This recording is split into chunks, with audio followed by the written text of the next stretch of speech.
Toi Mai is the Ohu Ahu Mahi Workforce Development Council for the creative, cultural, recreation and technology sectors. We were established in October 2021 to be the voice of our industries in the reform of vocational education and training.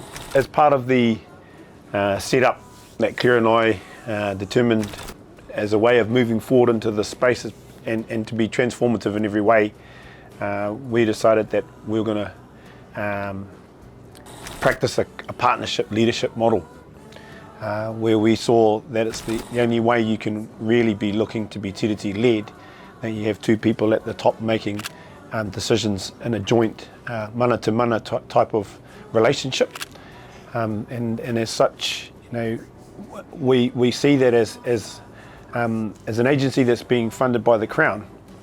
This practice of partnership leadership is a way that we as the Crown can be much better, so that we can be a better partner when we engage with Māori. And every facet of what we do is based on that.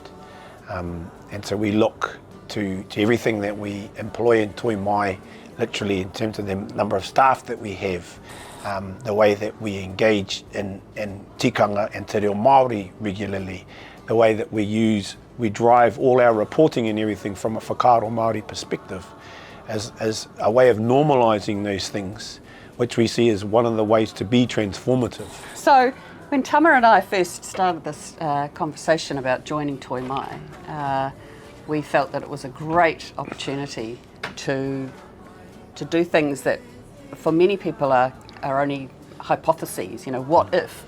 But starting a brand new organisation from the ground up meant that we could start seeing what does a tiriti honouring organisation actually require if you're going to embed that kaupapa throughout the whole organisation. Most government departments or agencies will add tiriti training, a bit of te reo, on top of their ordinary mahi. We went the other way and we said, what does it actually look like to be an organisation grounded in te ao Māori, not with te tiriti education as a clip-on, but embedding all these core values as part of who we are, how we're structured, what we do, what we value. And I guess the whole idea of that is our experience has shown that quite often that's left to the Māori and then by proxy the Pacific people within organisations to do all that mahi, to do all the heavy lifting. And so our idea was that we would walk the walk, we'd walk the talk, I should say, to ensure that we're not going to leave that to the few to carry the weight of the many, but actually we're going to make it everybody's job, so that everybody's just doing the things that we see are going to be transformational and help to make a difference for the target audiences that we're looking at, which are Māori, Pacific, tangata whaikaha, wahine, all these equity groups that have been underserved by vocational training and the educational system in Aotearoa for such a long time, because the focus has been in a completely different space. Whereas we're intentionally putting the limelight and the focus on these areas and being unapologetic about it too. We set a goal between the two of us to look to see if we could get 50% kaumahi Māori and 50% tangata tiriti. And we've gone a long way towards achieving that. Our leadership team is 60-40, Māori, non-Māori. I think our current staffing rates, we are sitting at around 45 Māori and Pacific, 30% Māori, 15% Pacific, which I think was something that we didn't quite expect. I think we started with this very ambitious goal of 50% Māori, but when we started recruiting kaimahi, we realised that actually we needed a very strong Pacific component for the very same reason that we needed a very strong Māori component, so that Pacific, one or two Pacific people weren't the only people in the room when it came to advocating for the needs of Pacific workers and learners. So we now have this extraordinary cohort of staff where 45% are Māori and Pacific, which changes the dynamic of an organisation just like that. Because Pākehā values aren't the dominant values anymore. We've also got 15% Asian staff as well. So Pākehā values are the minority, and that is good in a space where you have to be thinking about doing new things, bringing new ideas to the table, bringing a completely different perspective than served the old vocational education and training system. And the biggest difference is it's never been about either or. From a Māori perspective, it's always been an and that's been the issue for a long time in education and in any number of other spaces. As you know, Māori have been fighting for their voice to be part of the conversation, not to dominate the conversation, not to take over the conversation, but to have an equal footing and contribution at the table. And by doing the things that Claire and I have put in place, you know, that is already, we're seeing the fruits of that. We're seeing that this is normal for our kaimahi. This is normal for the things that we do. We had an occasion in the past where one of our non-Māori staff made a comment about going to visit a group down in Otetahi in Christchurch, and how uncomfortable she felt by the way that we were welcomed into the space, and they were trying to do a sort of mihi whakatau, but it was partly in the corridor and partly in the room and partly another thing. And my reflection upon that with her was, well, that's because it's become normal for you that it's done a certain way and done right. And so when those things aren't happening, that's when you realise that this is not the norm anywhere else. And so our challenge is to take what we're building within our whare and within these ohuahu mahi, and how we take that external to the walls of this building, how we take that into all the engagements that we have, how we take that into all the advice, all the reporting, all those other things, to try and start to disseminate that same sort of normalcy into other spaces, because that's the only way we're going to shift what has been underserving our people for so long.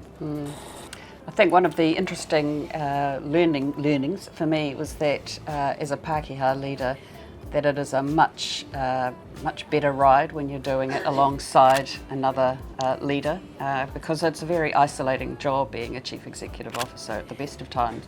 But when you can walk side by side with your buddy, with your partner, decisions become so much easier to make, because they suddenly become in the interests of the whole rather than the interests of a particular perspective that we as Pākehā have carried for 300 years. So it's a really exciting and dynamic environment to be leading in. It's really challenging for a lot of people who have come into the organisation, who say that they are on board with transformation, but the reality of transformation is a lot more difficult. But the opportunity is that everything that comes upon our desks is an opportunity for us to say, well, that's how it was done in the past. How are we going to do it as a future-focused, tiriti honouring organisation? And I think the fundamental question comes down to the fact that we've been working in education. You know, I'm an ex-teacher. Claire's been in tertiary education for a long, long time. And fundamentally, education is about taking risks. It's about looking at how you can transform, you can communicate information in a way that people can absorb it and learn from it. But you can't do that the same way all the time. If you expect different results by doing the same thing, particularly in the education transformation space, you're not. You know, you're not. Otherwise, we wouldn't have been set up. Yeah. You know, so we're willing to take the risk. We're willing to actually go, let's try new things. Let's do something different. Because if we don't, who's going to? If we don't actually take that challenge to ourselves, but then externalise that, not just with providers, not just with industry, but with the government, with policymakers, all facets of this thing we call the system that impact on vocational educational training, in our mind, nothing's going to change.